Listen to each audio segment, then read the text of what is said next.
name is Miftahul Rizka. I'm from English Education Department 6E, and here I will explain about verb. And then before we start our explanation about verb, let's say basmalah together. Bismillahirrahmanirrahim. And here I use a games method. So we will play after I explanation about verb.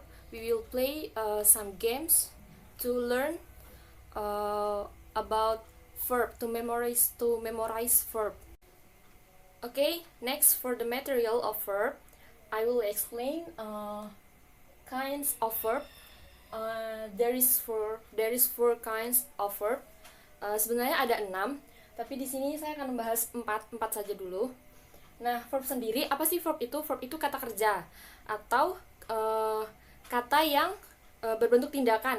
Contohnya seperti play, read, swim, eat, kata-kata yang menimbulkan tindakan. Nah, untuk macam-macamnya sendiri, yang pertama ada transitive verb. Apa sih transitive verb itu? Transitive verb itu kata kerja yang tidak bisa berdiri sendiri, dalam artian untuk membentuk suatu kalimat dia membutuhkan noun atau pronoun. Contohnya she makes a cake. Nah, makes di sini merupakan verb. Setelah makes itu ada model dan noun. Jadi makes ini, kata makes ini tidak bisa berdiri sendiri. Yang kedua, intransitive verb. Intransitive verb itu kebalikan dari transitive. Intransitive itu kata kerja yang dapat berdiri sendiri. Contohnya arrive. The bus will be arrive. Arrive di sini sebagai verb intransitive yang dapat berdiri sendiri, dalam artian setelah kata kerja arrive tidak ada kata ganti atau kata benda lainnya. Dalam artian dia bisa di akhir kalimat. Yang ketiga ada regular verb. Regular verb ini kata kerja yang beraturan, bentuknya beraturan. Di verb 1, verb 2, dan verb 3. Contohnya di sini ada my mother cook chicken. Nah, cook di sini itu verb 2 berasal dari kata cook, verb memasak, cook, verb 1. Nah, bedanya sendiri dengan yang keempat, irregular. Irregular ini kata kerja yang tidak beraturan.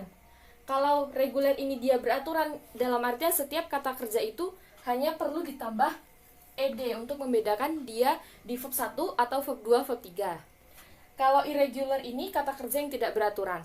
Contohnya when. When ini asal katanya adalah go. Verb 1-nya adalah go, verb 2-nya when, verb 3-nya gone. Nah, go, when, gone. Verb 1, verb 2, verb 3. Beda, lebih sulit memang dari kita memahami yang regular verb. Regular verb ini dia lebih tinggal ditambah ed saja untuk kata kerja verb 1, verb 2-nya. Nah, dari sini kita dapat memahami jenis-jenis dari verb itu apa saja. Nah, untuk penjelasan ini secara lebih mendalamnya lagi nanti akan dipelajari di materi selanjutnya, di jenjang selanjutnya. Ini untuk pengenalan saja mengenai macam-macam atau jenis-jenis kata kerja. Selanjutnya, dalam pembelajaran verb ini saya menggunakan metode game, metode bermain game. Nah, dengan metode ini anak-anak bisa lebih memahami dan mudah menghafalkan setiap kata kerja yang sudah dipelajari. Nah, sebelum kita lanjut ke materinya tentang ke permainannya tentang verb game ini, ada beberapa rules yang harus dilakukan dulu sebelum bermain game. Pertama, setiap siswa berkelompok terdiri dari 4 sampai 6 siswa. Nah, setelah membentuk kelompok, setiap perwakilan kelompok itu membuat 10 kata kerja di dalam secari kertas. Setelah itu digulung dan dilipat, dikumpulkan kepada guru.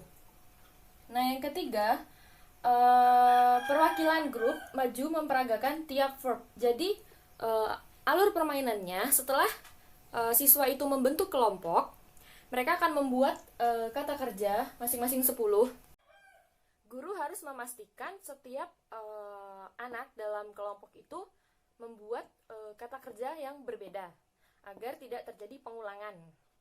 Nah, setelah membentuk kelompok dan membuat 10 kata kerja, setiap kelompok akan diundi untuk siapa yang menjadi kelompok pertama, kedua, ketiga, dan seterusnya. Nah, permainannya sendiri, setiap anggota kelompok memilih perwakilannya secara bergilir. Satu perwakilan, misalnya kelompok 1 maju ke depan dan memperagakan satu kata kerja. Nah, yang kelompok lainnya itu harus menjawabnya. Nah, untuk kegiatan yang kelompok, setiap kelompok itu cepet-cepetan, harus cepet-cepetan dalam menjawab kata kerja yang diperagakan oleh kelompok pertama. Nah, setelah itu ditulis di selembar kertas. Nah, setelah semua kata kerjanya itu ditebak, dalam artian setiap kelompok itu sudah maju per perwakilannya, sampai setiap kelompok itu bisa menjawab 5 sampai maksimal 10 kata kerja di tiap kelompok. Setelah itu akan ada kegiatan individu, dalam artian dapat menilai siswa secara individu. Setelah mereka melakukan permainan kelompok, yaitu menebak kata kerja yang diperagakan, setiap siswa wajib menerjemahkan kata kerja tersebut yang mereka dapat, baik itu mereka menjawab dalam bahasa Indonesia atau bahasa Inggris, itu dirubah bahasanya menjadi sebaliknya. Kalau bahasa Indonesia dijadikan bahasa Inggris, kalau bahasa Inggris dijadikan bahasa Indonesia. Itu untuk penilaian individu, jadi dikerjakan secara individu. Nah, setelah semua kata kerja tertebak, kegiatan pelajaran berakhir dan guru dapat memberikan beberapa penjelasan mengenai kata kerja yang telah disebutkan tadi di dalam permainan. Misalnya membantu anak untuk memahami kata kerja yang misalnya tidak tertebak atau sulit ditebak. Nah, selain itu, guru juga dapat membantu siswa dalam menghafal atau memorizing verb atau kata kerja yang telah dipelajari tadi. Itu juga bisa digunakan sebagai PR atau pekerjaan rumah untuk siswa. Misalnya, guru meminta siswa untuk menghafalkan minimal satu hari itu 5 kata kerja, dan besoknya itu bisa disetorkan kepada guru. Nah, seperti itu. Mungkin itu saja yang dapat saya sampaikan mengenai pembelajaran verb games di sini. Apabila ada kesalahan dalam penyampaian materi atau penyampaian penjelasan mengenai verb game ini, saya mohon maaf. Sebelumnya kita tutup dengan baca alhamdulillah bersama. Alhamdulillahirabbil. Sekian, wassalamualaikum warahmatullahi wabarakatuh. Thanks for watching.